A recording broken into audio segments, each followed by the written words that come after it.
c'est par rapport à ce qui avait été dit une fois sur le live. J'ai un truc qui reflète dans mes lunettes, je me demande bien c'est quoi. Vous avez vu, j'ai mis mes lumières orange. Qu'est-ce que vous en pensez? J'ai mis mes LED. Comme il fait froid, j'ai pu enfin les rallumer. Et j'ai un truc qui donne dans mes lunettes, je ne sais pas c'est quoi. Je me demande si c'est pas ma lampe par là. Non. C'est sympa. Ben, c'est les Coucou Miao Mix. T'as qu'à me le dire en privé, du coup, parce que je ne sais pas ce que tu veux dire.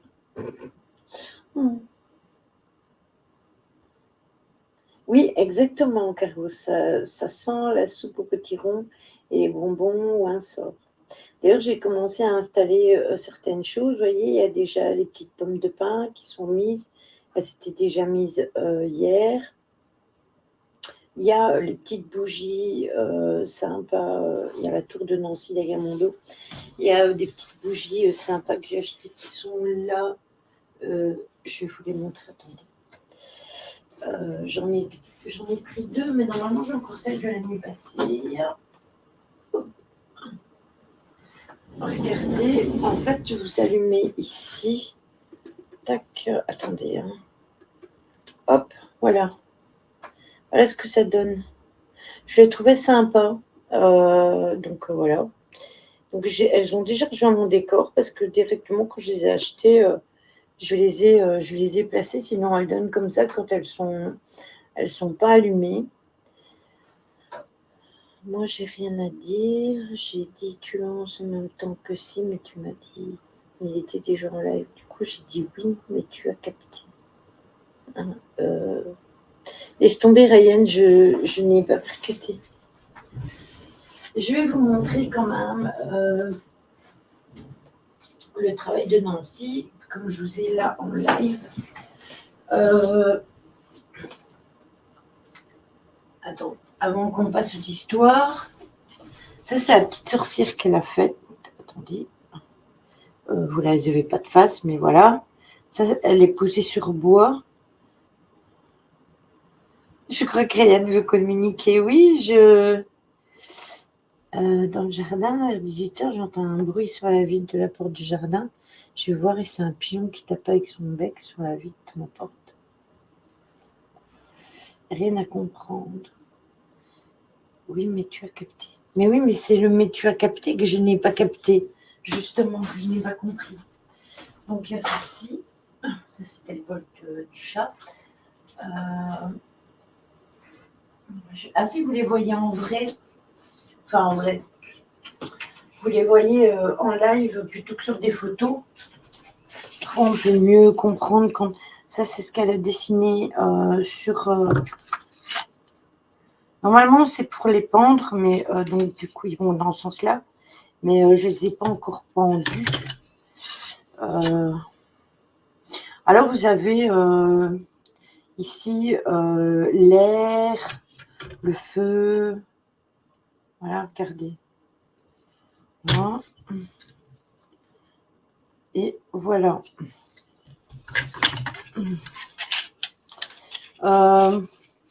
Après, il avait peut-être faim. Ça, c'est possible. Hein. Voilà. Alors, le plateau, pour le moment, il est ici parce que il faut que je lui trouve une place. C'est un plateau pour mettre les pierres.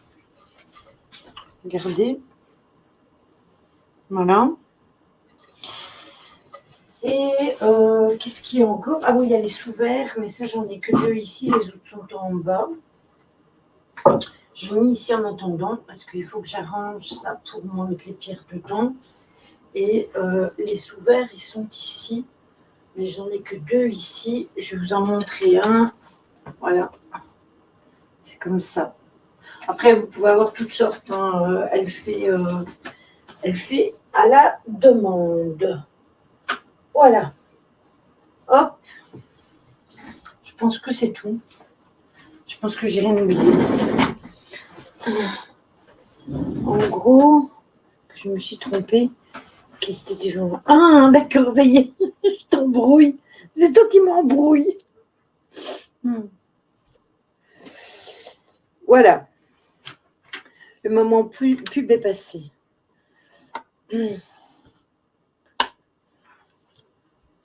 Ben, peut-être pour te dire que oui, tu as l'esprit libre et que. Mais, mais peut-être qu'il avait faim parce que là, il commence à faire froid. Donc, je ne sais pas te dire. Moi, j'avais un pigeon qui venait frapper au carreau, mais c'est quand il venait chercher de la nourriture. Mais c'est parce qu'on l'avait eu petit, donc du coup, il venait pour avoir à manger. Donc, ça peut être ça. Je ne sais pas te dire, sinon, il faudrait peut-être regarder sur Internet quand un pigeon vient frapper à la porte, qu'est-ce que potentiellement ça peut vouloir dire et peut-être que tu trouveras une réponse. Tu trouveras une réponse à ça. Attends.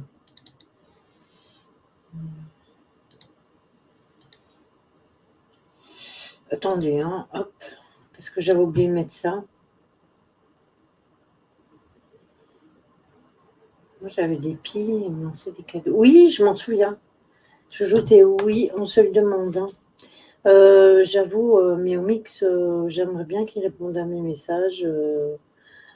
Il manque cruellement, il manque cruellement, c'est vrai. Mais je sais pas. Je sais pas du tout. Il avait promis de revenir en septembre. Moi, je l'attends parce que je lui avais proposé de faire un live juste après le décès de Prue, donc de l'actrice Shannon Doherty. Je lui avais proposé de faire un live parce qu'il avait expliqué qu'elle avait plus été descendue sur les vidéos par les personnes avec qui elle avait travaillé, etc.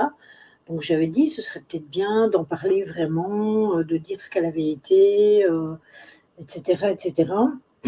Et il était pour, donc moi j'attendais qu'il revienne après les congés, puisqu'il avait promis de revenir en septembre, et pas de nouvelles. Et c'est pas faute de lui avoir pas écrit, en fait. Je lui ai écrit sur Insta, je lui ai écrit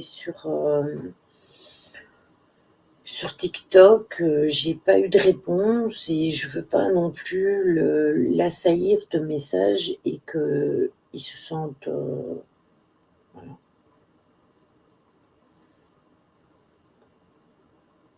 Oui, c'est ça. C'est ça, Miaomix. Après, moi, j'avais pas la TV, donc j'ai pas vu l'émission.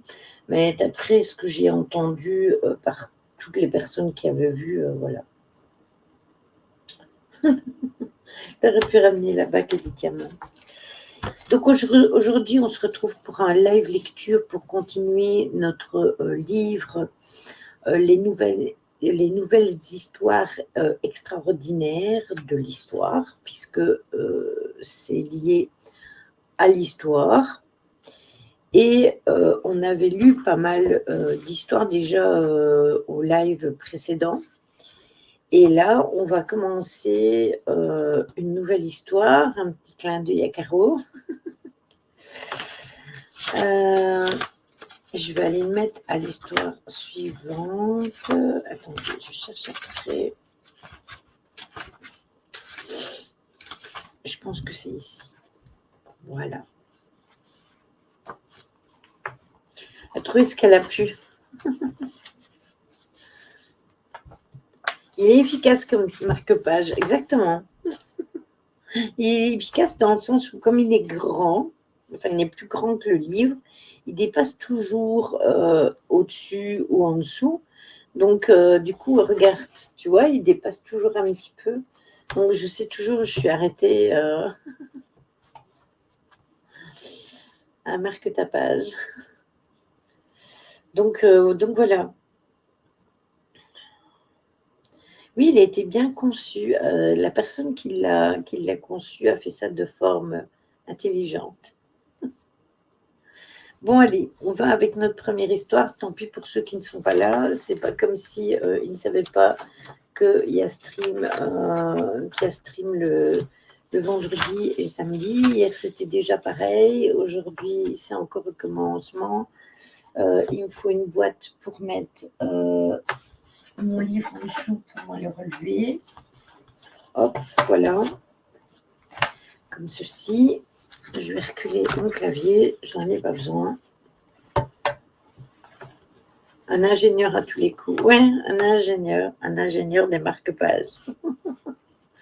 En plus, quelqu'un qui sait quand même dessiner, hein, parce que y a quand même un petit coup d'art là-dedans. Hein. J'ai vu ça, Fabrice, et moi j'ai fait de la confiture de prunes. J'ai acheté des prunes, j'ai fait de la confiture de prunes et j'ai fait un hachis parmentier. Et voilà, des années d'études, voilà, exactement, pour avoir le bon format, la bonne longueur, la bonne largeur, etc. Bon, allez. La première histoire s'appelle Le tueur de bonnes. En février 1855, l'hiver dans la campagne lyonnaise est vif. Les morsures du froid n'empêchent pourtant pas 4 paysans, plutôt aisés, car détenteurs d'un permis de chasser, instauré en 1844, de profiter du dernier jour autorisé. Ils poursuivent des bécasses dans la forêt, près de l'étang. L'un d'eux, Benoît, aperçoit alors une forme blanchâtre singulière. Il s'approche seul et découvre le cadavre d'une jeune femme à peine dissimulée sous les branches d'un taillis. La dépouille mortelle est entièrement nue, elle baigne dans le sang. Nul doute dans son esprit, il s'agit d'un crime. C'est malin. Non loin, il aperçoit une deuxième mare de sang. Il s'agit probablement du lieu où le crime a été commis. Ces cris d'effroi, tantôt stridents, tantôt assourdis, attirent immédiatement ses compagnons, restés en retrait. En ligne, à la faveur des dernières lueurs du jour, il avait organisé leur dernière battue. Les 3 chasseurs le rejoignent, abandonnant tout espoir de ramener des bécasses. Ensemble, ils se mettent à la recherche d'un autre gibier, celui de traces ou de menus objets permettant de comprendre ce qui s'est passé.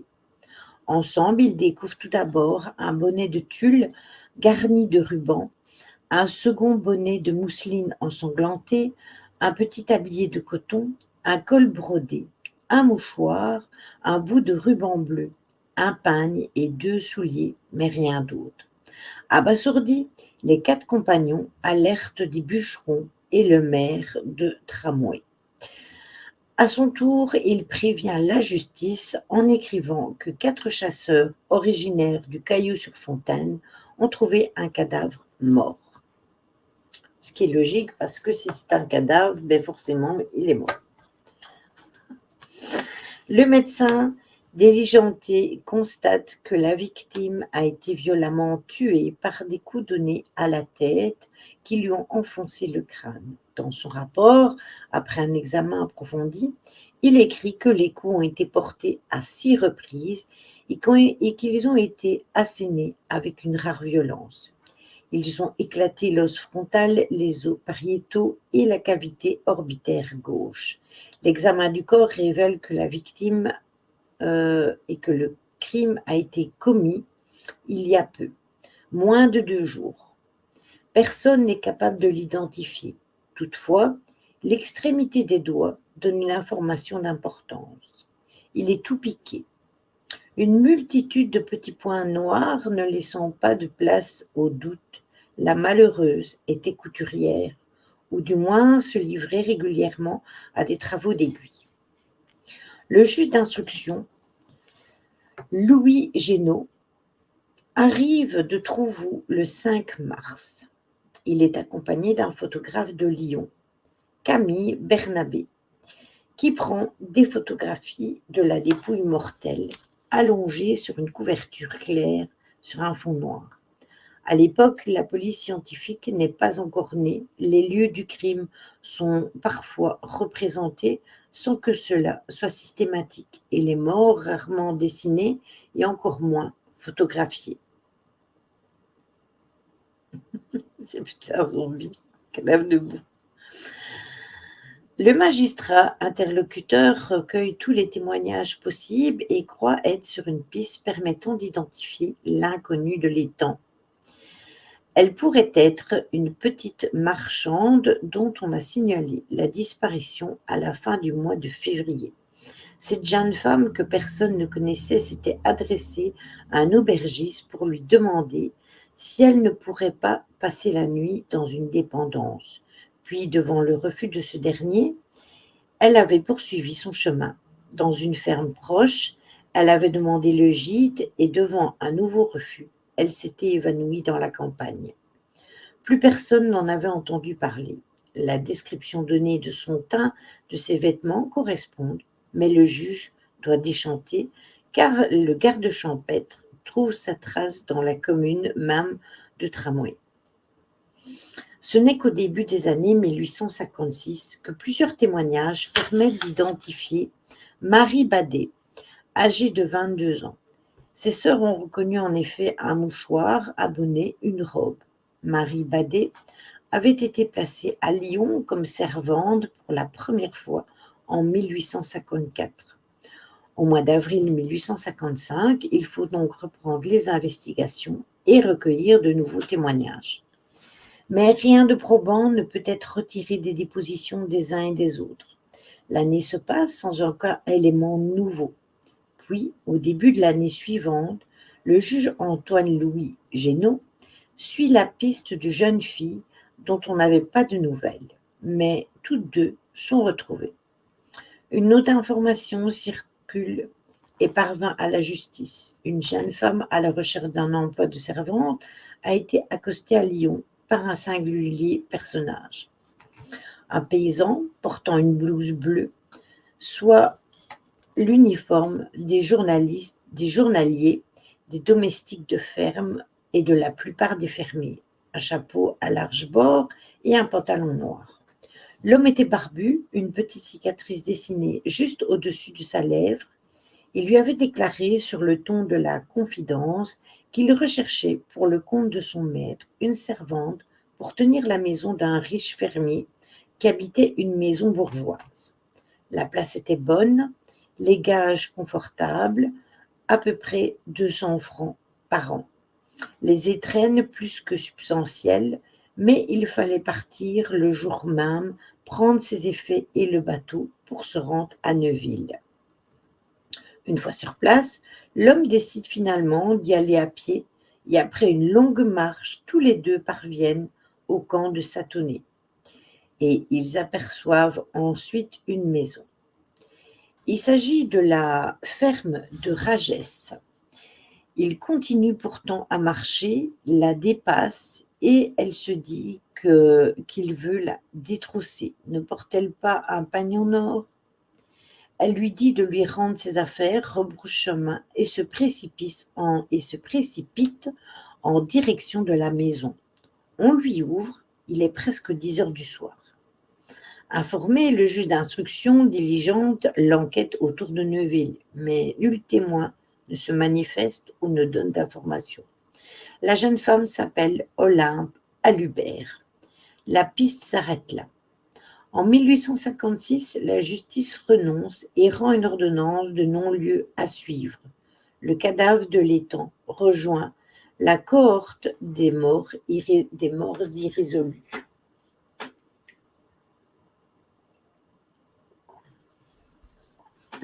Et pourtant, des singulières mésaventures ont eu lieu en cet automne 1855. Tout se passe cependant comme si la justice n'y avait pas attaché d'importance. Au début du mois de novembre, une jeune femme, Victorine Perrin, avait été directement démarchée aux Blandines. Un homme de campagne, blouse bleue, là encore, large chapeau, la lèvre légèrement difforme, était à la recherche d'une bonne. Les gages étaient toujours élevés, 200 francs, les étrennes aussi importantes et le travail n'était pas dur.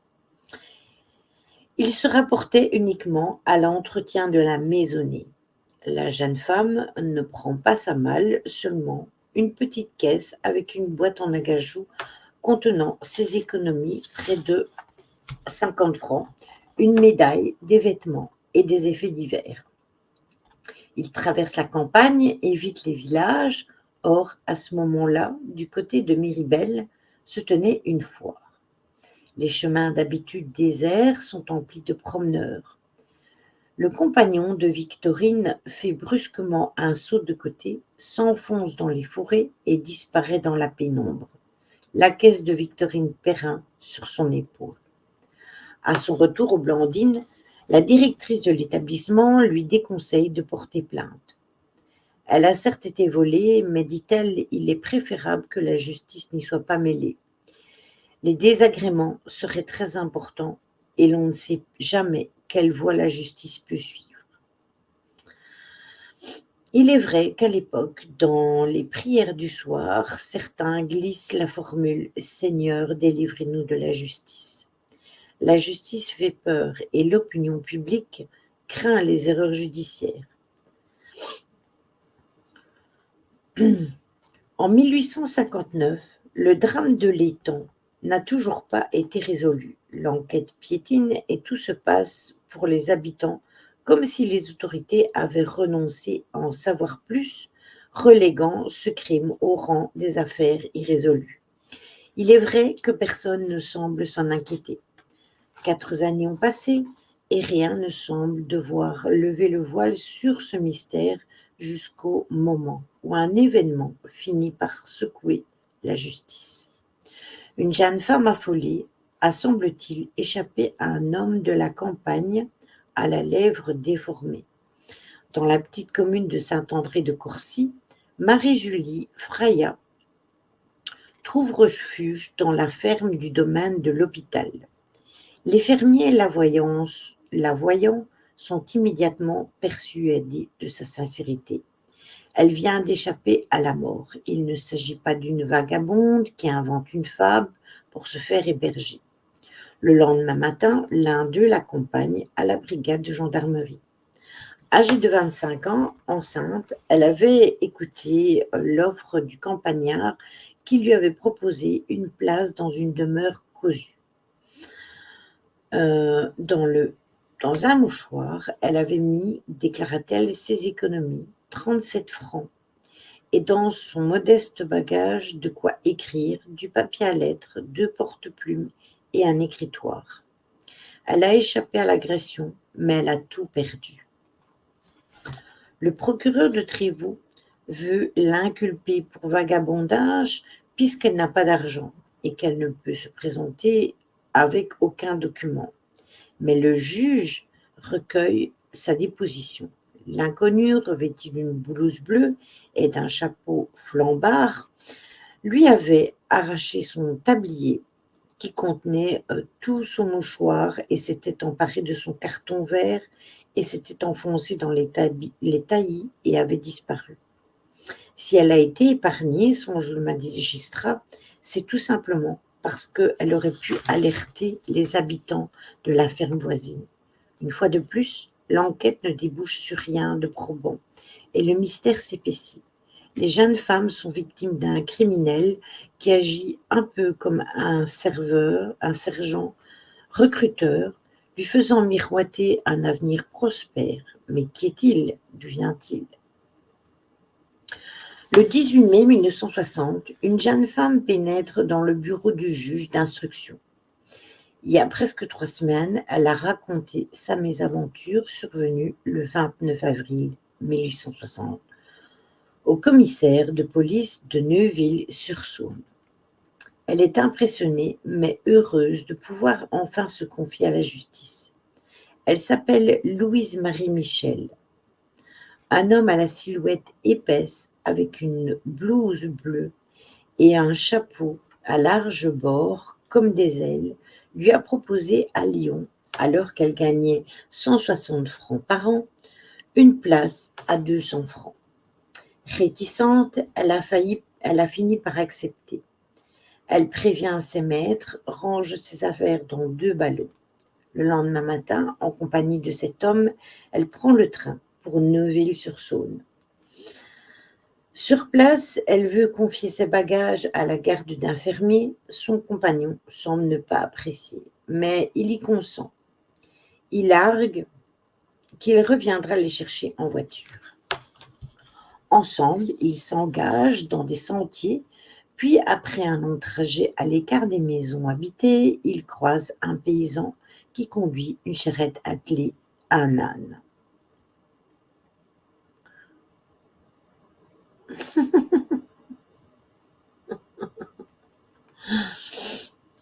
L'homme, il s'enfonce plus profondément dans la campagne et les bois. Brusquement, l'homme s'assoit, prétextant qu'il est fatigué et qu'il veut juste se reposer un peu. Il la rassure qu'ils ne sont plus très loin. Il cherche à l'attraper par sa robe, elle saisit son parapluie, fait un saut de côté et se dégage. Elle entend alors une voix terrifiante exiger « Donnez-moi votre argent ». Elle s'enfuit, rattrape le paysan entreaperçu peu avant et se rend à Neuville. Lorsque le juge d'instruction l'entend, elle déclare que l'inconnu porte une blouse bleue, qu'il a aux pieds de gros souliers, qu'il porte un chapeau noir et qu'il a comme une grosseur au-dessus de la lèvre.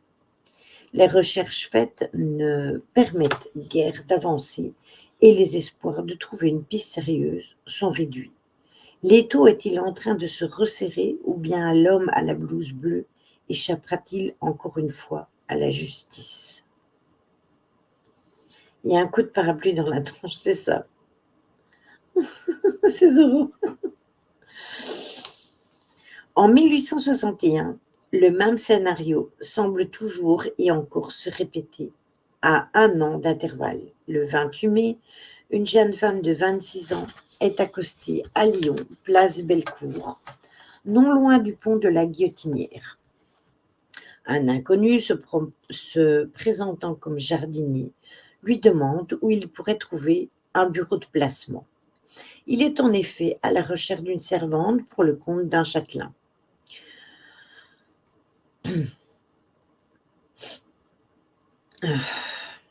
Le lieu éloigné nécessite de prendre le train, celui qui part à la gare de Brotteaux en direction de Genève. Il faudrait descendre à la gare de Montluel. La place est enviable, insiste le jardinier. Les gages, les étrennes, le travail, ce sont des conditions rêvées. La jeune femme n'hésite pas très longtemps, l'offre lui convient, et ce n'est pas la peine, lui dit-elle, de chercher une autre prétendante. « Coucou Carpaccio, comment vas-tu » C'est ça. Mais après avoir récupéré sa malle contenant tous ses effets, marché jusqu'à la gare, pris le train, être descendu à la gare, il lui faut toujours, en compagnie du jardinier, qu'il porte sa malle sur son dos, traverser des vignes, des champs et bientôt une forêt. Ils franchissent de petits fossés, montent sur des talus, empruntent des chemins de terre et peu à peu, elle éprouve des doutes sur les véritables intentions de l'homme. Il lui a fait miroiter un emploi de servante aux gages avantageux, mais à un moment donné, l'inquiétude qui s'est emparée de la jeune femme grandit. Il n'y a que le silence, on n'entend ni cri, ni appel, ni trace d'une activité humaine. Son compagnon de voyage se montre menaçant. Non pas qu'elle exhibe des muscles gonflés, qu'il roule les yeux effrayants, ou que sa parole devienne plus sonore, mais son attitude a changé. Il donne l'impression de s'être ramassé sur lui-même, comme s'il allait bondir. Entre les mains, il tient une corde avec un nœud coulant. Sans un mot, il la serre autour du cou de la malheureuse. Cette scène donna lieu, plus tard, à des illustrations. Le dessinateur du recueil des causes célèbres de tous les peuples, publié en 1858 à 1867, fera figure une jeune femme terrifiée, ouvrant la bouche et tendant les mains pour empêcher son agresseur, manifestement surpris d'utiliser la corde qui lui tient contre lui. Elle est habillée de blanc et de couleur claire. Lui est habillé de noir et il incarne le mal en lutte contre l'innocence.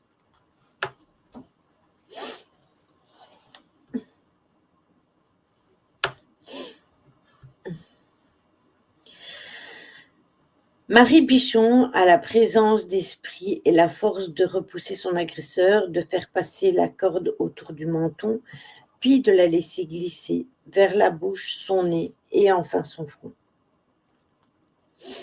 Le visage est meurtri, elle parvient à s'écarter de son assaillant et à prendre la fuite. Après une course éperdue, elle trouve refuge chez un paysan du paysage de Ballan, situé à peu près à 5 km de Montuluel. Le récit porté à la connaissance des villageois du canton suscite l'effroi. Dans les conversations, cet épisode devient le guet-apens de la côte de Côte-en-Vert, lieu qui est reconnu pour la rescapée.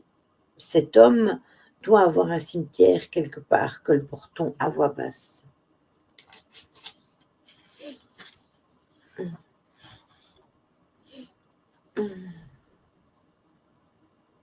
Oui, hein, Miao Mix, elle était chez Simia, tout à l'heure.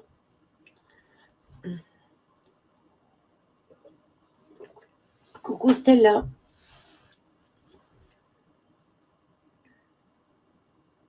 Oui, moi aussi. Ben, c'est ça. C'est ça. Après, c'est normal. Miao Mix, c'est une organisation d'enfer qu'ils ont là et ça ne doit pas toujours être facile. Hein. Donc, je les comprends tout à fait. Maintenant, c'est vrai qu'aujourd'hui, le live, il était super long et moi, comme je l'ai dit, j'étais vachement occupée toute la journée. La journée, j'ai pas le temps de venir sur les lives. J'ai trop de travail, en fait. Les gens, ils se rendent pas compte que pour moi, c'est pas possible, en fait. Donc, dès que je suis arrivée en haut, je savais qu'il était en live. Ben, j'ai mis la vue, mais j'ai pas eu le temps de passer, rien du tout. J'ai juste mis la vue. D'ailleurs, je sais même pas si... Ouais, j'ai mis le son, mais je sais pas si vous l'entendez. Si vous l'entendez, dites-moi-le, hein, parce que je lui ai laissé 1% pour qu'il ait le son. Moi, j'étais pas là ce matin. Ah, moi non plus, le matin, je dors. La nuit, je travaille. Le matin, je dors. L'après-midi, je travaille. Et puis le soir, je suis ici. Donc, voilà. Cette fois, le juge d'instruction décide de mener l'enquête à la fois dans les villages autour de la forêt, de Montaverne et à Lyon. Depuis plusieurs années, un homme de campagne a fait du pont de la Guillotinière et des lieux environnants son quartier général. De là, il accuse des jeunes femmes, les laisse parfois une semaine pour se décider. D'autres fois, il leur dit qu'il faut prendre une décision dans la journée. Marie Pichon livre des renseignements identiques à ceux donnés par les autres domestiques qui étaient parvenus à s'échapper. Même chapeau, même blouse, même allure, même difformité au-dessus de la lèvre. Elles ajoutent qu'il avait un pantalon en peau de diable, qu'il avait le dos voûté, les traits épais et qu'il n'avait rien de remarquable. Sans doute avait-il une 50aine d'années. Oui, c'est son nom. C'est son nom.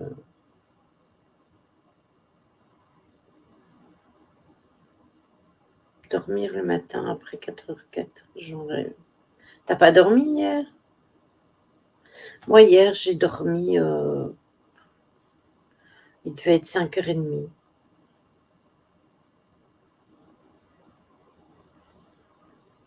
Ben, c'est parce qu'ils disent qu'il est relié au diable, donc il a un pantalon de peau foncé. Alors on dit que c'est en peau de diable, mais c'est de la peau, quoi, tout simplement. En recoupant les différents témoignages, le juge parvient à compléter le portail du tueur de l'étang et de l'agresseur des servantes. Il est endurant, doté d'une forme physique considérable, capable de porter des malles sur des distances impressionnantes, mais il semble bien qu'il soit affligé d'une légère claudication. Ce qui pourrait expliquer pourquoi il n'est pas parvenu à rattraper ses victimes. Le juge d'instruction se dit qu'il faut mener une enquête autrement pour retrouver cet homme à la lèvre fendue. En quelques semaines à peine, elle avance à pas redoublés, mais de manière inattendue.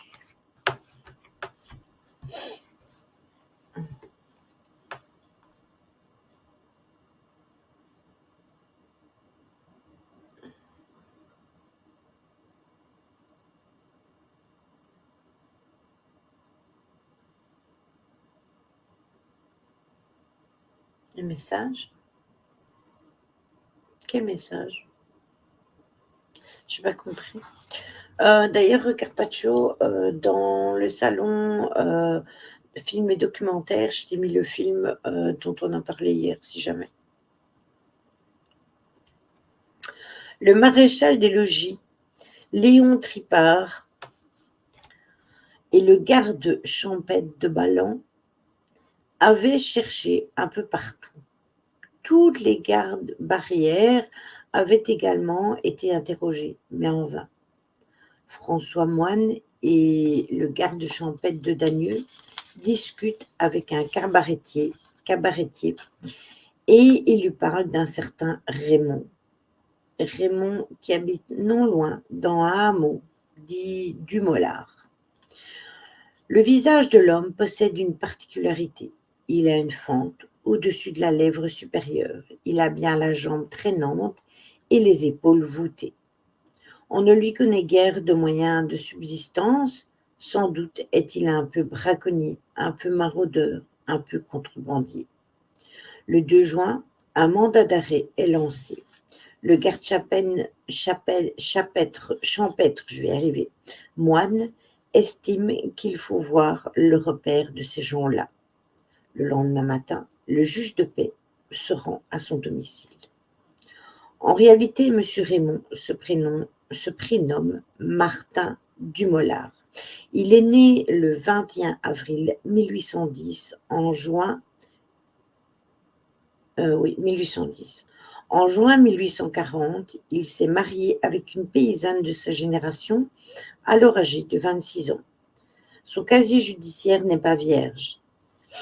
Y sont inscrites 2 condamnations pour vol qui ont été sanctionnées par 2 années d'emprisonnement. Et en mai 1845, il sort d'une maison centrale.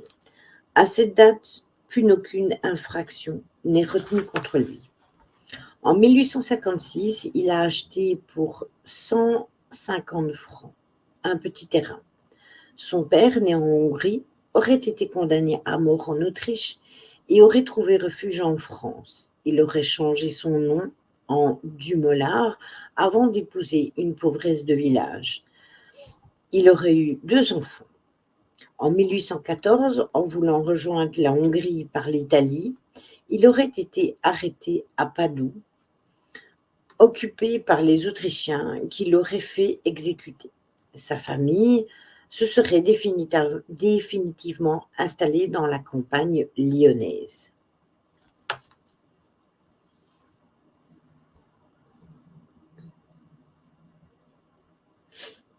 De rien, Carpaccio. Je me suis fait un tirage tarot, les messages encourageants, ça fait du bien. Ouais, moi je me fais jamais de tirage. J'avais ouvert un salon pour mettre les guidances du jour, les guidances de la semaine pour le lot, les mettre, mais comme elle ne vient plus et que j'ai demandé si elle venait et que j'ai pas eu de réponse, j'ai retiré les salons. Je lui avais ouvert aussi un salon pour faire ses partages parce que personne n'allait sur son Discord et du coup elle pouvait continuer à partager. Elle n'est plus venue du jour au lendemain. J'ai demandé si elle venait, j'ai pas eu de réponse, j'ai supprimé, c'est tout. Mais moi, je me fais jamais de guidance. C'est mon mari qui me les fait, et encore une fois toutes les lunes. Par contre, je vous en fais une quasiment toutes les semaines. Mais en fait, c'est dû à comment? C'est dû à ce qui était c'est dû à ce qui a été raconté à Marie concernant Tony. Ça m'a pas plu du tout. Merci Caro. Le Jeanne Martin du Mollard n'a pas appris à lire et à écrire. Il a été berger, journalier et même domestique à la ferme de Ragès, proche de la forêt de Montaverne.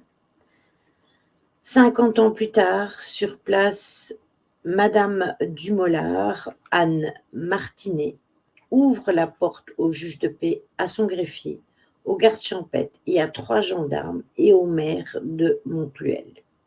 Il pénètre dans la tanière des Dumollard qui ressemble à une sorte de caravansérail. C'est quoi ça, un caravansérail? Est-ce que vous savez c'est quoi? À l'intérieur, des malles, des caisses, des cartons et une multitude d'effets de femmes dépareillés, dont des robes, des jarretières, des châles. Plusieurs de ces dépouilles vestimentaires semblent avoir été souillées. Du moins, elles sont tachées. Et chacun de frissonner en pensant qu'il s'agit probablement de taches de sang humain. Mais à l'époque, il n'est pas possible de l'affirmer. Ah, un foutoir, ok. J'ai jamais entendu. Qui est mon Jim? Bon, attendez, il y a Jim qui veut sortir. J'arrive.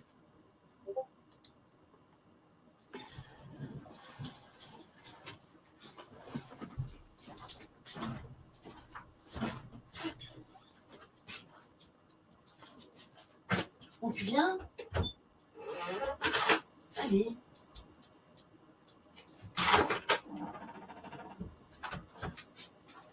Quel phénomène celui-là.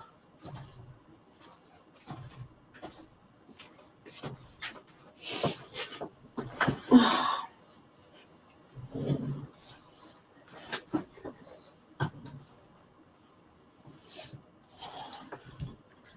Voilà. Attendez, parce que je ne marque pas, j'ai tombé du coup.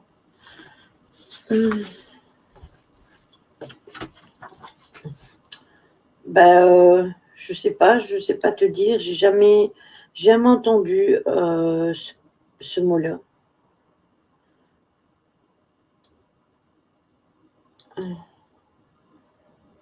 Attends, je vais dire ça de suite. Copier.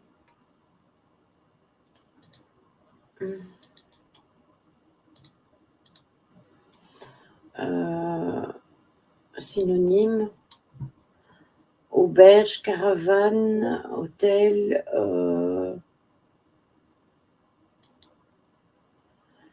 Le caravanet, toujours ouvert à tous les arrivants, de l'aube jusqu'à tard dans la soirée. Certains caravansérails présentent des valeurs architecturales avec des murs massifs et bien taillés, des proportions impressionnantes. Leurs portes sont souvent décorées de sculptures complexes, tout comme la niche de prière à l'intérieur.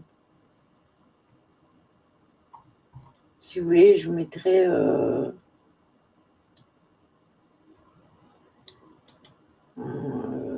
des images dans Discord si je n'oublie pas. Les synonymes, c'est ça.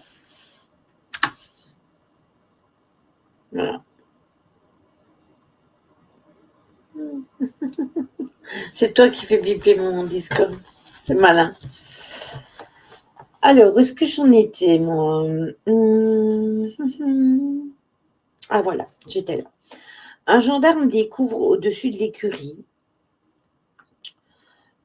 dissimulé derrière un tas de bois, une cretonne blanche et une pièce de coton bleu à carreaux que la jeune femme reconnaît. Plus tard dans la journée, cette fois à Trouvou, le juge d'instruction organise une confrontation entre Martin et sa dernière victime. Elle déclare « Je reconnais bien cet homme. Du reste, J'ai mangé et bu avec cet homme, j'ai voyagé avec lui pendant 8 ou 10 heures. Elle termine son témoignage en ces mots. J'ai dit la vérité dans toute son intégrité. Dumollard reste impassible. Il nie l'avoir jamais rencontré et assure être innocent, que l'enfant qui est aussi innocent que l'agneau qui vient de naître. Le juge d'instruction décide de faire arrêter la femme Dumollard et de faire entrer le village de Dagneux dans le cercle des lieux sinistres, voire maudits.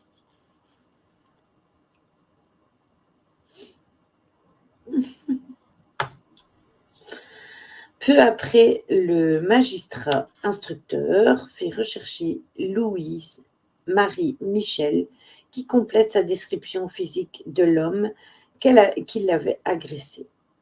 Le seul trait remarquable de son physique, déclare-t-elle, c'est la fente, une fissure placée à la moitié du côté gauche avec une grosseur. Le magistrat organise le 17 juin une confrontation. Mise en présence de Dumollard, elle le reconnaît immédiatement et s'écrie « C'est bien celui-là. Je déclare devant Dieu que c'est cet homme qui m'a emmené. Je le reconnais et j'ai la certitude de ne pas commettre d'erreur. » D'autres témoins, le paysan à la charrette attelée. Des fermiers pensent également le reconnaître.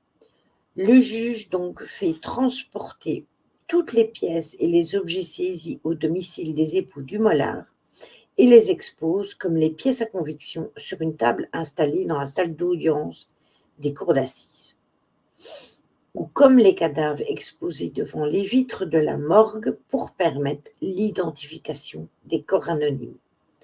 Sont présentés notamment une robe verte, un fermoir de collier, un porte-plume en bois rouge, un portefeuille. Les premiers appartenaient à Marie Badet, la victime de l'étang, les deuxièmes à Julie Freya, la troisième. Il y avait aussi des choses de Eulalie qui avaient disparu et qui subitement se retrouvent rattachées à Dumollard.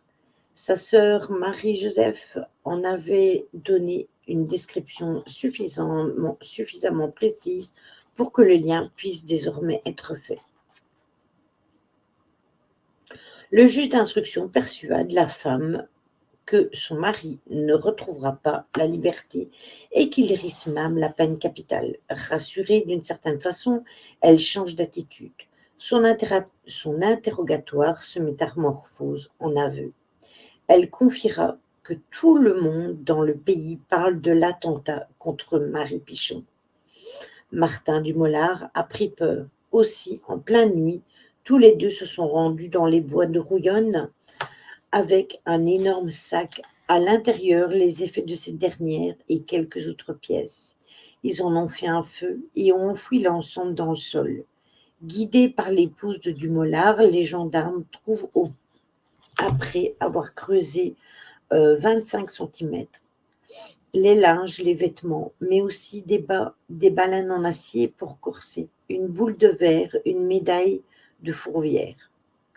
Nul doute que plusieurs des pièces appartiennent à Marie Michon qui les reconnaît en s'écriant « Là, c'est des bris de mes chemises. Là, je les reconnais bien, mon pelochon de laine blanche. » Confronté à cette découverte, Dumollard reste impassible. Mais confronté à sa femme, il semble perdre de sa superbe. Et puis se ressaisit. Il n'a rien fait brûler, dit-il, car il n'a jamais possédé de tel objet.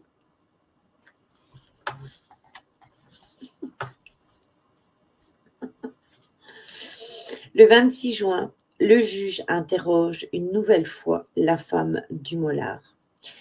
Il espère obtenir des aveux complets. Elle se résout à ne pas garder plus longtemps le secret des sorties nocturnes de son mari et admet qu'il y a 4 ans, il est rentré pendant la nuit. Il tenait à la main une montre en argent dont la provenance ne faisait pas de doute. Il tenait également des vêtements ensanglantés et il lui avait dit « J'ai tué une fille au bois de Montemain. Je vais aller l'enterrer. » Quelques jours plus tard, le juge d'instruction organise un déplacement sur les lieux.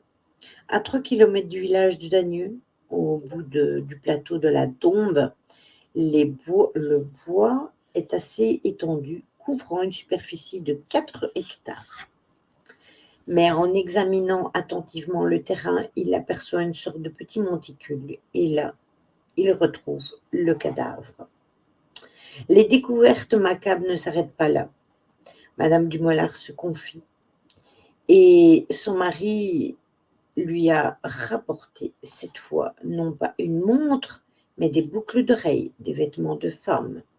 Il lui aurait dit: je viens de tuer une fille dans le bois de commune. Il faut que j'aille l'ensevelir. Et c'est ainsi qu'ils retrouveront des tas et des tas de corps. Le lendemain 1er août, Martin Dumolard semble s'être avisé. Sans plus d'explication, il indique qu'il connaît l'endroit où est enseveli les cadavres. Les indications, toutefois, s'avèrent imprécises et les nouvelles recherches ne semblent pas permettre de retrouver encore d'autres corps.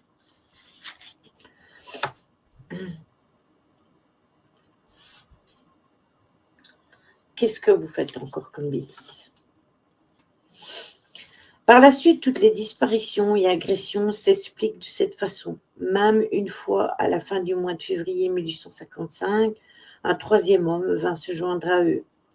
Lui aussi portait une barbe. Il était accompagné d'une jeune femme barbue. C'est ainsi que l'on se rendra compte qu'il y avait énormément de choses qui avaient été cachées. Le mollard des uns fait le bonheur des autres.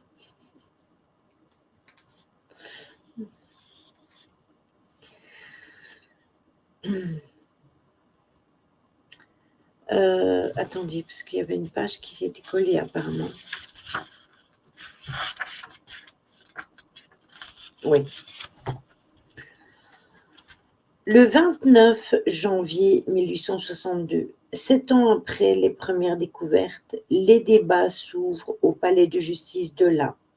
Les pièces à conviction sont si nombreuses qu'il faut les entasser devant le bureau de la cour.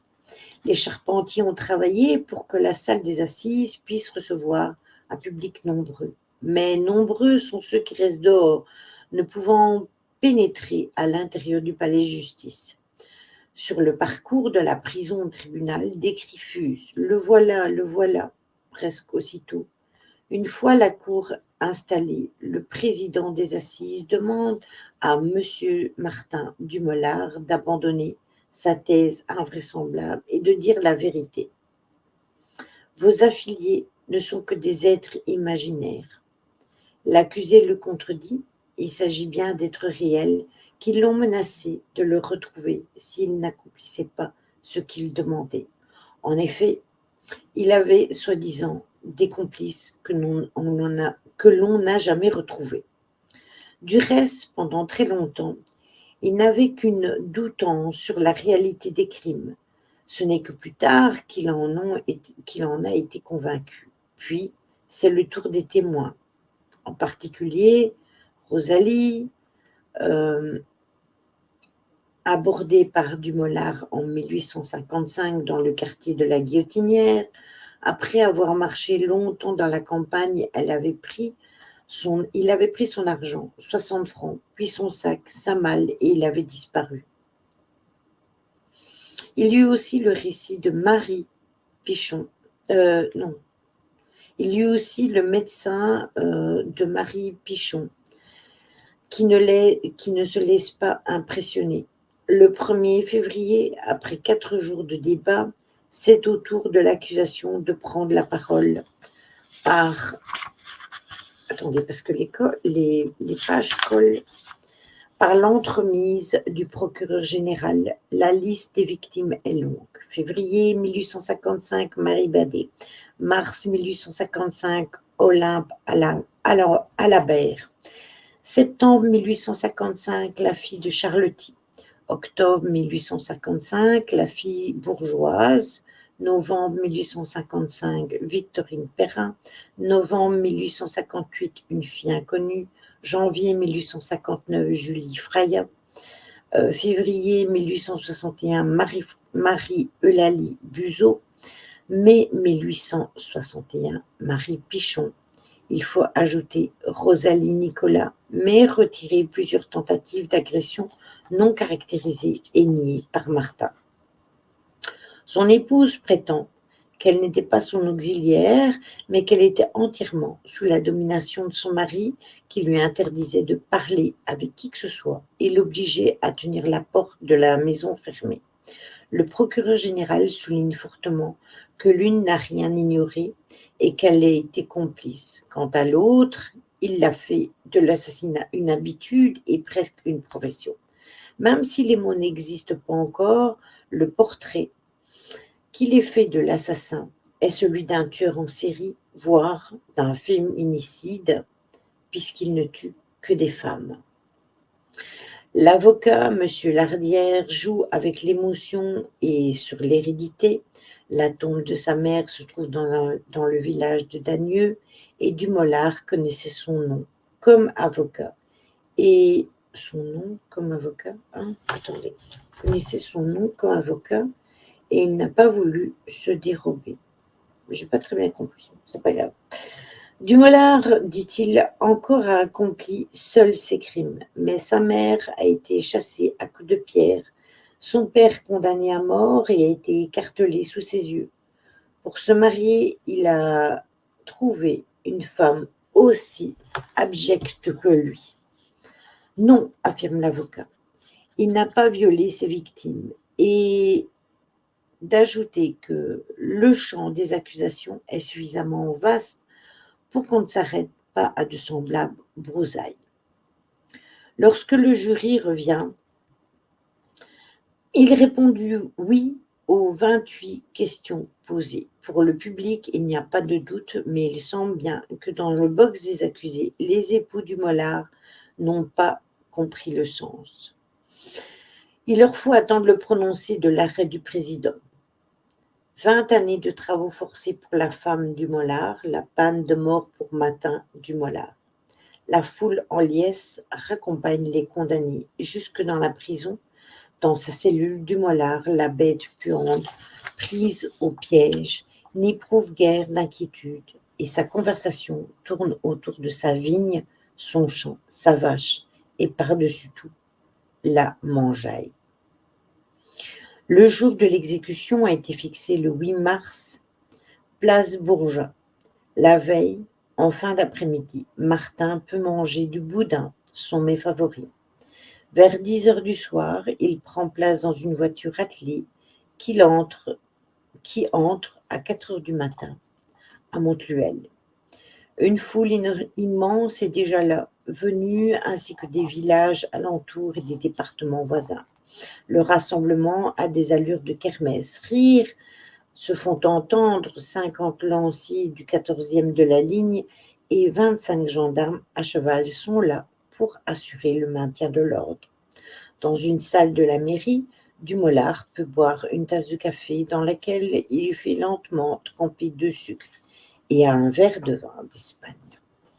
Il est presque 6 heures du matin. Dumollard se rend à pied jusqu'à l'échafaudage. Au greffier, il évoque une dette d'une 20aine de francs qui lui devait une dame pour des travaux de la vigne. Puis il monte, les autres glissent la tête dans la lunette et la sinistre machine se met en route. Dans des complaintes et dans des revues spécialisées plus tardives, d'aucuns se demanderont si le châtiment extrême était la bonne réponse à l'égard de ce monstre à demi sauvage. Dans la mémoire collective, c'est moins le souvenir du tueur en série ou l'image du tueur de femmes qui se perpétue que celle de l'accusé à la Libye invraisemblable, au point que dans les conversations pour disqualifier un point de vue ou rejeter un argument, on en est venu à dire « voilà le retour des barbus » pour évoquer les 2 inconnus mis sur le devant de la scène de Martin Dumollard. Voilà. Elle est très longue cette histoire. Vous qui vous plaignez que dans le livre, les histoires étaient trop courtes,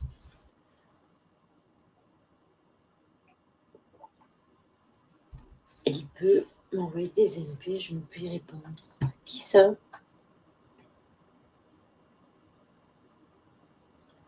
Yanox, hein? Il demande pourquoi il est banni. Bienvenue sur le live, mais j'ai pas vu. Il y a un nouveau. Attendez, parce que j'ai un problème avec le chat sur Twitch. C'est quoi son pseudo? Non, il est ban. Ma belle peau de confiture. Mais apparemment, il est venu tout à l'heure parce que il a été banni par Stella. C'est Yano XFN. C'est ce nom-là. Attendez. Je vais vous le mettre là. Copier-coller. Voilà. Le nom, c'est ça.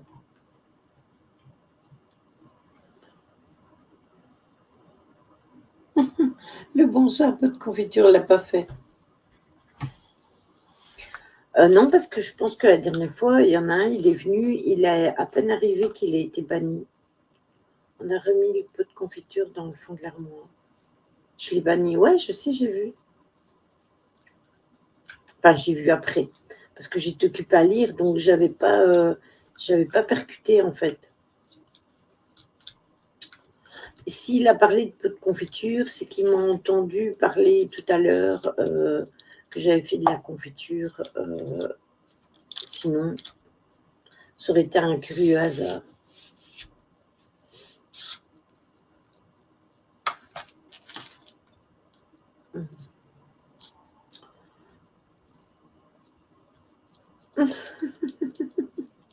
C'était là.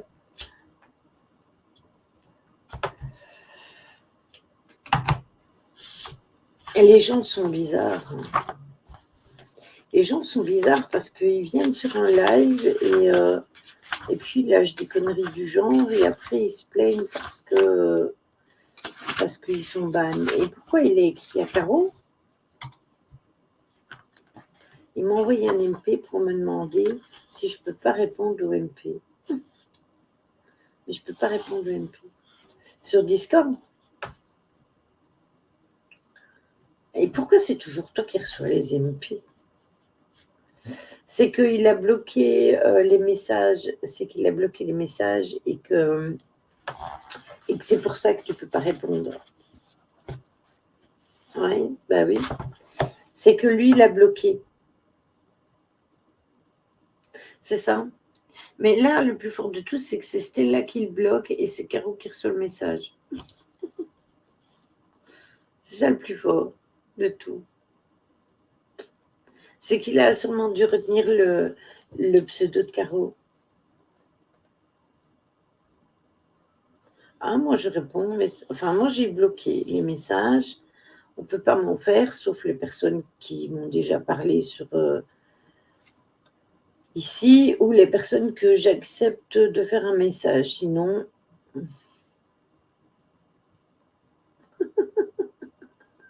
invariable. C'est ma destinée.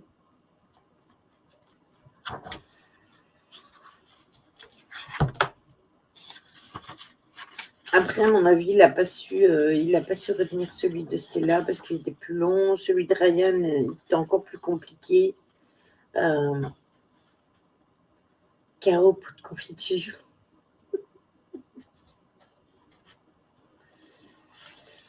Il va te montrer sa saucisse. Devinez pourquoi au boulot, les stagiaires m'appellent Nazi. Ah oui, ça, moi, je sais. Moi, je sais. Vous allez voir, vous allez découvrir quelque chose d'incroyable.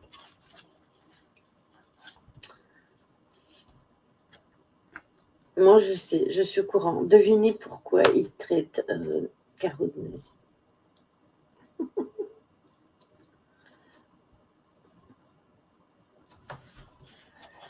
C'est vrai, vérité. Caro m'a expliqué et je me suis dit, parce que tu lèches des gaz. La moustache, ok, je sors. Pauvre Caro.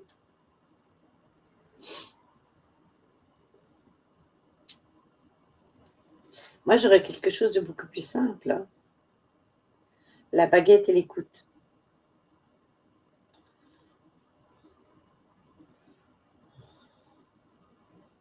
Voilà. Parce qu'elle fait appliquer le règlement pour tout le monde et il n'y a pas de traitement de faveur. La cravache, la coupe de cheveux.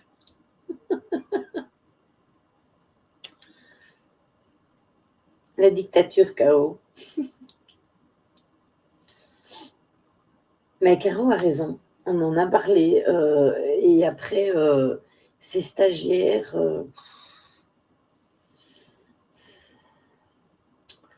incroyable. Un cas incroyable. Les stagiaires là, que Caro est là, c'est un truc de fou.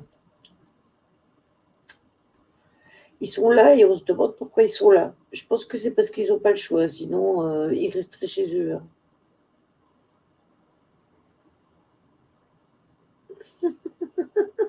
Ah, ça, je demanderai à boire.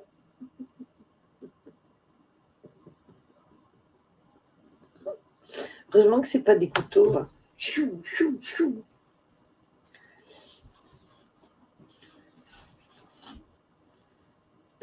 Bah oui, s'ils viennent pas, ils perdent leur RS.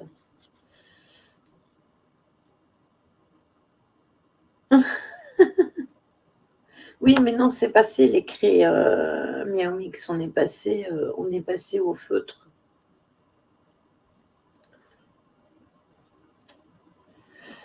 Ça me rappelle une prof de sciences physiques, elle balançait des trucs pour effacer le tableau dans la tranche des élèves. Oui, sauf que vous étiez jeune et ado. Mais là, ce sont des adultes quand même. Donc voilà, il y a un moment où il faut prendre le taureau par les cornes, hein.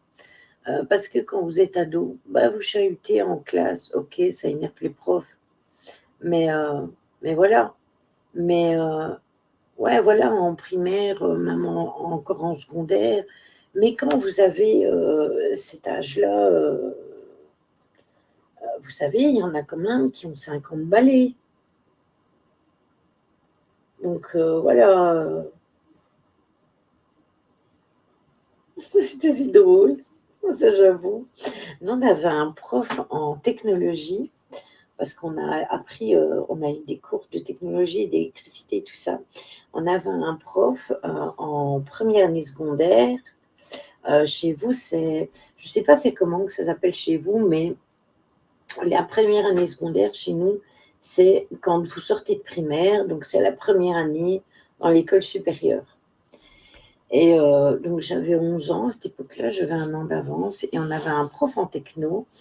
Euh, il arrivait et il posait sa mallette et puis il prenait le tic, il s'asseyait sur le bord de son bureau juste avec une fesse. Et ce prof-là, c'était un prof vraiment assez teigneux.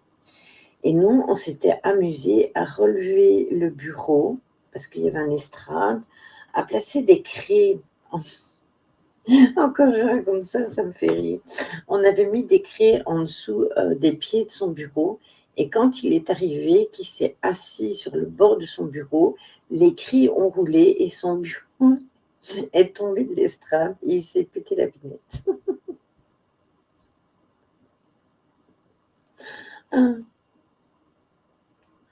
C'est CE1, CE2, CM1, CM2, 6e, 5e, 4e, 3e.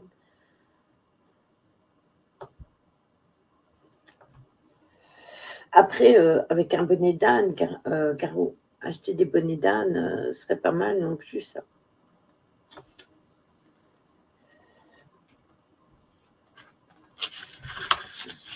Bon, allez, on va prendre l'histoire suivante avant la fin du live parce que je pense qu'on n'en ira que deux. Et encore, je regarde pour en avoir une pas trop longue. Ben, celle-ci est encore plus longue.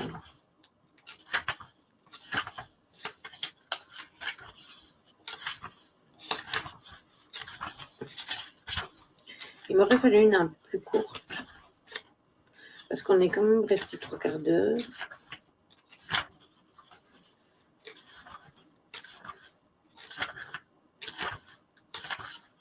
Ah ben celle-ci.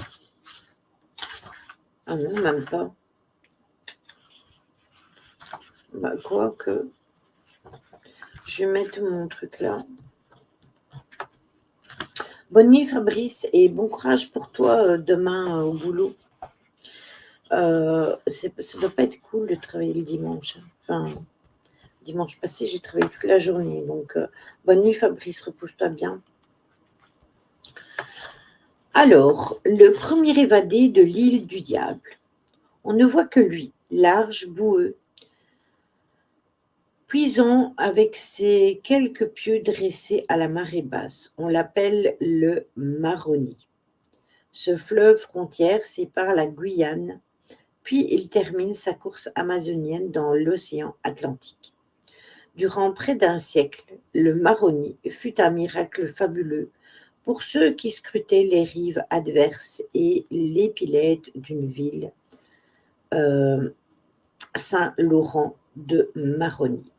Ce fleuve frontière fut traversé par un homme du nom de Bouyer-Blaisy. Il appartenait à la première génération de ces condamnés qui découvrirent la Guyane, ces hommes même qui fascinèrent les décennies plus tard les journalistes et les lecteurs. L'évasion souffre d'une mythologie particulière, l'histoire des bagnes également. Les deux thèmes conjurés ensemble nourrissent les récits de la presse populaire des années d'entre-deux-guerres. Saint-Laurent de Maroni, poste avancé de l'Ouest guyanais, fut hissé au rang de capitale du bagne. Bouyer-Blaisy est alors serrurier à Bordeaux. Il appartient au milieu ouvrier et il ne s'est pas encore fait graver dans la chair les tatouages qu'il arborera fièrement quelques années plus tard sur l'estomac et sur le bras gauche. Dans son dossier judiciaire, on apprend qu'il est tombé pour vol avec effraction commis la nuit dans une maison habitée. Derrière chacune de ces précisions se cache une échelle de pénalité qui permet aussi de punir d'une ou plusieurs années en centrale ou en travaux forcés. Par exemple, commettre un vol. Bonne nuit Jérôme, repose-toi bien. Est passible d'une peine moins lourde que de commettre un vol la nuit. Si la maison est inhabitée, eh bien, c'est également moindre que si les occupants se trouvent à l'intérieur. Lorsqu'il est condamné, Bouyer-Blaisy appartient au premier convoi de bagnards vers Guyane. La condamnation de Bouyer n'est pas une condamnation à perpétuité, inférieure même à 8 années, elle signifie qu'au terme de son emprisonnement et d'une durée de séjour équivalente en Guyane, il pourra retourner en France, contrairement à beaucoup d'autres. Son dossier au bagne est, lui, plus prometteur, pas de révolte, rien qui dessine le portrait d'un condamné en rupture totale. Quelques punitions, tout ou plus mentionnées, mais rien d'inhabituel. Bouyer avait tout pour se tenir tranquille et attendre son retour en France. Et pourtant, 4 lignes en bas d'un extrait de matricule mentionnent alors des évasions successives pour lesquelles il comparaîtra devant le Conseil de guerre chargé de juger des crimes et délits effectués par les bagnards avant un changement de nom pour celui du tribunal maritime spécial. En 1877, la France est alors entrée dans la Troisième République. Bouyer s'évade. Au commencement de cet acte, une révolte. Il s'est absenté une journée. Cela signifie sans doute que, sur un coup de tête, il est parti dans la journée avant de revenir. Or, cette absence se voit punie de 5 années de travaux forcés supplémentaires. Cette punition est attribuée par un surveillant. Le fait est étonnant. Et en effet, rien n'autorise un surveillant à punir d'années de travaux forcés. Cette condamnation relève seulement d'un jury d'assises ou bien de conseil de guerre dans le cas d'un crime d'évasion. Bouillère ignore cette règle de droit. Il croit en la réalité de la sentence qu'on prononce contre lui. Et il comprend que tout retour en France est devenu aujourd'hui impossible. Dès lors, ce condamné tente avec succès une première évasion. En 1883, au terme de 5 années de cavale, on retrouve le transporté à Bordeaux. Repris, il est donc reconduit en Guyane, où il est jugé pour évasion, un crime selon le droit français, le seul à permettre par ailleurs l'addition des années sous peine. Dans son dossier, le rapporteur rappelle succinctement ce qu'on a été ces années de fugitif. Évadé le 9 mai,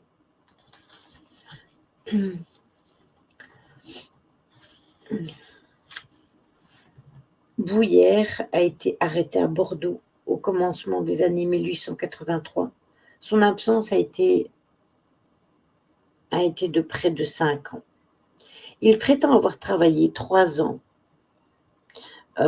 au Démérari et 30 mois à Trinidad. Il nie avoir participé au vol et à l'effraction de la malle du surveillant. Il rejette la responsabilité sur un autre, appelé Vincent. Interrogé sur les motifs qui l'ont poussé à s'évader, il a répondu qu'il a été découragé par une condamnation de 5 ans de travaux forcés pour une absence d'une journée. Ce fait est confirmé sur son indication de feuille matricule. Une fois Bouillère évadé, que s'est-il passé? D'abord, il a eu l'appel le matin, c'est alors que son absence a été constatée, car les évasions, ou plus exactement les tentatives avec retour, sont si nombreuses que dès 1879, le gouverneur de la colonie codifie ses absences. De 1852 à 1921, on compte 7636 évadés et disparus en un siècle. Ce chiffre s'élève presque à 9000, près de 20% de la population pénale. Le motif officiel de la transportation reprend le décret de ses absences. Bouillère, lui, n'est pas réapparu. Il a quitté la Guyane avec sans doute un maigre paquetage, chemise de laine, château de paille, casserole, une voile confectionnée de plusieurs chemises de coton pour l'embarcation de fortune et de la viande, en général du bœuf boucané, histoire de survivre. Il n'est peut-être pas parti seul, car souvent les évadés forment un équipage de 4 ou 5, émergeant un canot fait de briques et brocs dans une crique. S'évader est parfaitement inutile au regard de peu de réussite. Nécessite une imagination sans borne au regard des multiples incidents, oblige les hommes à être solidaires entre eux. L'évasion est aussi et surtout absolument nécessaire car elle permet seule d'espérer. Alors l'absence illégale se transforme en évasion. On organise des battues, 5 ou 6 gendarmes partent en mission une dizaine de jours, ils longent le Maroni et explorent les champs et les camps de brousse. À filocher et à talonner, ils arrivent souvent à leur fin. Le boucané est un morceau de poulet, de poisson, de porc, de saucisse ou de lard boucané, c'est-à-dire mariné avec des épices salées, séchées et fumées, longuement à l'étouffer. Oui, c'est ce qu'on fait pour maintenir, se maintenir en vie, parce que avec le sel, ça maintient les personnes en vie. Enfin, ça les nourrit. Il y a le sel, ça maintient l'eau. Oui, c'est de la viande séchée. Ça résiste au temps. Comment a-t-il survécu ces 5 dernières années? Les récits des évadés, lorsqu'ils sont publiés au sein de biographies, voient fleurir le registre de l'homme luttant contre nature et finissant par toucher au but. Les procès-verbaux, eux, offrent un contrepoint bien différent. Bouillère, lorsqu'il s'évade, effectue une circulation du sud vers le nord. Il s'appuie sur des relais et d'abord, il faut fuir par le Demerara et gagner sa vie. On peut alors s'engager sur les quais pour décharger des marchandises ou chez les commerçants, où les embauches pour des coups de main ne manquent pas. Là-bas, la vie est loin d'être clandestine. Et puis, il atteint Port of Spain, la capitale de Trinidad. La colonie connaît alors une influence de migrants d'Inde venus combler une main-d'œuvre vacillante. Les hindous sont désormais au nombre dans l'île. Là encore, c'est une nouvelle rupture. Lorsque soudain, on assiste à une crémation. Quartier hindou et quartier noir accueillaient les fugitifs. Bouillère s'est alors tenu tranquille au milieu de temples de couleurs et de musique encore présentes. Il échappe ainsi quelque temps aux mangeurs de bœuf, alias les policiers du roi. Port of Spain s'illustrait comme une plaque tournante en voyant, selon les passeurs et les époques, les évadés, plus au nord ou, au contraire, en Amérique du Sud. Le retour en France a donc pu emprunter deux voies, l'une directe par les Caraïbes et la seconde, la plus probable, par l'Amérique. En effet, on trouve trace de plusieurs évadés qui embarquent vers Baltimore, puis rejoignent Philadelphie et enfin le quartier français de New York par voie ferrée. Dans ce quartier situé autour de l'actuelle Patriot Street et de Washington Square, vivaient 25 000 immigrés français. Lorsque l'évadé est repris, c'est avec une certaine surprise de la part des autorités françaises, car en métropole, on n'imaginait pas encore qu'une condamnation au bagne soit une condamnation à perpétuité. À son retour en Guyane, Bouillère est interné aux îles du Salut, plus précisément à l'île Royale. Les îles sont le cœur historique de l'histoire des bagnes. Elles occupent également une place particulière dans l'histoire de la colonie. Pour les Amérindiens, elles sont d'abord les îles du Diable, mais elles deviennent îles du Salut lorsqu'en 1765, une dramatique épidémie de l'expédition de Coureau ravage les colons, à l'exception de ceux qui trouvent aux îles un climat plus venteux et plus sain. Ramener aux îles, c'est pour l'administration pénitentiaire empêcher toute récidive d'évasion. La configuration géographique diminue considérablement les chances de réussite, car à supposer que le condamné réussisse à quitter l'île Royale, il n'aurait pas le temps de rejoindre la rive adverse de Kourou, que l'alerte aurait été donnée et qu'une une bonne escorte attendra le fugitif à son arrivée sur le continent. Grave erreur, parce que dans le cas de Bouillère, il va, lui, réussir, au point de susciter l'admiration des geôliers. Le procès-verbal qui fait le récit de son audace est un régal. Disparaît dans la nuit du 13 au 14 courant en enlevant une baleinière qui se trouvait attachée à son porte-manteau à environ 20 mètres du poste d'infanterie de marine préposé à la garde des installations. Le soldat deuxième classe Augier, qui se trouvait en fonction, aurait entendu du bruit autour de la porte, mais le fonctionnaire, au lieu de donner l'éveil, aurait été mis dans l'impossibilité de crier, ou serait volontairement parti avec les transportés. Seul motif pouvant expliquer la facilité avec laquelle elle aurait été prise sous les yeux et à si peu de distance. À ce moment précis du dispositif, c'est la complicité de la sentinelle qui est remise en question. Le procès-verbal qualifie un fonctionnaire qui maladroitement est incapable de justifier son inaction. A-t-il été menacé s'il criait? Faisait-il partie de l'évasion? Ou plutôt l'a-t-on soudoyé?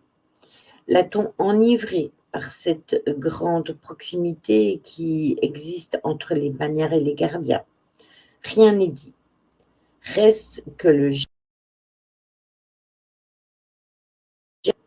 aussi l'enquête est-elle poussée plus loin.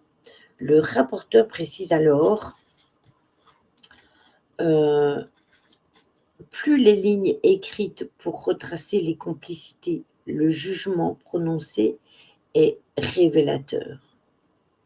Alors que le matricule de Bouillère signale qu'une journée d'absence avait été punie de 5 années de bagne supplémentaires, le jury prononce ici, pour une évasion dûment constatée, une sentence de seulement 2 années de travaux forcés. La peine maximale est pourtant de 5 années et Bouillère est un récidiviste. Le jury est pour le moins clément. Ce jugement est d'autant plus intéressant que le gouverneur de 1887 choisit de le relaxer pour cette évasion. Santé. Merci. La cavale de ce bagnard est donc exemplaire de celle des autres détenus. Loin d'en tenir à braver la forêt équatoriale, tous tentaient de fuir le plus au nord et pour certains de rejoindre la France. Bouillère effectue encore 2 tentatives plus sommaires et son dossier s'arrête alors soudain. Il s'est bien évadé, mais sans aucune comparution devant les conseils de guerre n'a eu lieu. A-t-il réussi et où est-il mort dans sa course? Nul ne le saura jamais. Ah ben, t'étais sans batterie. Eh bien, tu arrives quand on a fini.